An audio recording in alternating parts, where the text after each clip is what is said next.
சிவகார்த்திகேயன் சாய் பல்லவி நடிப்பில் வந்திருக்கிற அமரன் படம் 3வது வாரத்தை தாண்டி வெற்றிகரமாக ஓடிட்டுருக்கு. இந்த அமரன் படத்தில் சாய் பல்லவி தோன்றுகின்ற ஒரு காட்சியில் ஒரு மொபைல் எண் காட்சிப்படுத்தப்பட்டிருக்கும். அது பட நிறுவனத்துக்கிட்ட இப்போ என்ன ஆயிடுச்சு பிரச்சனைனாக்கா, 1.1 கோடி இழப்பீடு கேட்டு நோட்டீஸ் அனுப்பியிருக்கிறாரு அந்த ஃபோன் நம்பருக்கு உரிய நபர். இந்த நபர் ஒரு இன்ஜினியரிங் ஸ்டூடெண்ட்டு, அவர் பேர் வாகீசன் அப்படின்னு சொல்லப்படுது. இப்போ அவருக்கு பெரிய தலைவலியாக இருக்குங்க, எப்போ பார்த்தாலும் ஃபோன் வந்துக்கிட்டே இருக்குது அப்படின்னு சொல்லிட்டு இருக்கிற இந்த சமயத்தில் இயக்குனர் வசந்தபாலன் அவர்கள் வெயில் மாதிரியான நல்ல நல்ல படங்களை, இப்போ தலைமைச் செயலகம் மாதிரியான ஒரு ஓடிடி படங்களை எல்லாம் வெப்சீரிஸ் எல்லாம் கொடுத்துருக்கிற இயக்குனர் வசந்தபாலன் அவர்கள் தன்னுடைய முகநூல் பக்கத்தில் ஒரு விஷயத்தை பதிவு பண்ணியிருக்கிறார். டைரக்டர் லிங்குசாமியால் எனக்கு இதே போல் ஒரு சோதனை ஒன்று ஏற்பட்டுச்சு. எது மாதிரி அந்த இன்ஜினியரிங் ஸ்டூடெண்ட்டுக்கு இப்போ ஏற்பட்டிருக்கு இல்லையா அமரன் திரைப்படத்தின் அந்த ஃபோன் நம்பர் மூலமாக, அது மாதிரி டைரக்டர் லிங்குசாமியால் எனக்கு அப்படி ஒரு சோதனை ஏற்பட்டுச்சு. சண்டைக்கோழி திரைப்படம் வெளியீட்டுக்கு முந்தைய நாள் சிறப்பு காட்சி, முதல் நாள் முதல் ஷோ அதெல்லாம் பார்த்துட்டு நண்பர்கள் சண்டைக்கோழி திரைப்படம் 10 ரன் அப்படின்னு பாராட்டி எனக்கு குறுஞ்செய்தி அனுப்பியிருந்தாங்க. நான் லிங்குவுக்கு படம் பார்த்த நண்பர்கள் இப்படி பாராட்டி செய்தி அனுப்பியிருக்காங்க, மாபெரும் வெற்றிக்கு என் மனமார்ந்த வாழ்த்துக்கள் அப்படின்னு லிங்குவுக்கு குறுஞ்செய்தி அனுப்பினேன். லிங்குவும் நன்றி தெரிவித்து பதிவிட்டான். அந்த சமயத்தில் நான் மதுரையில் வெயில் திரைப்படத்தோட படப்பிடிப்பில் இருந்தேன். அன்றைக்கி பரத் பாவனா சம்மந்தமான காட்சி மதுரை மீனாட்சி அம்மன் கோயிலை ஒட்டி இருக்கிற ஜன நெருக்கடியான பகுதிகளில் நடத்த திட்டமிட்டு அந்த வேலையில் இறங்கியிருந்தேன். நானும் கேமராவும் மறைவான இடங்களில் இருந்துக்கிட்டு என்னுடைய செல்ஃபோன் வாயிலாக உதவியாளர்களுக்கும் பரத்துக்கும் உத்தரவுகள் தந்தபடியே இருந்தேன்.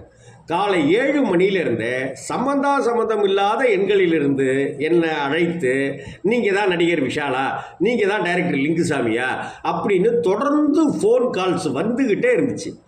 என்னுடைய படப்பிடிப்பு வேலையவே செய்ய முடியாதபடிக்கு இடைவிடாத அழைப்புகள். ஏன்டா என் நம்பரில் எல்லாரும் கூப்பிடுறீங்க அப்படின்னு டென்ஷனில் ஒரு அழைப்பாளர்கிட்ட கத்தி தீர்த்துட்டேன். தினத்தந்தி விளம்பரத்தில் உங்கள் நம்பர் போட்டிருக்கு சார் அப்படின்னு அவர் சொன்னார். தினத்தந்தியை வாங்கி பார்த்தா சண்டைக்கோழியினுடைய திரைப்பட விளம்பரத்தில் நான் லிங்குசாமிக்கு அனுப்பிய குறுஞ்செய்தியை பதிவிட்டு கீழே என்னுடைய செல்ஃபோன் நம்பரையும் போட்டிருந்தாங்க. கடுப்பாகி ஃபோனை அணைச்சி தூக்கி விட்டெறிஞ்சிட்டேன். அன்றைக்கி படப்பிடிப்பு முடிஞ்சிச்சு.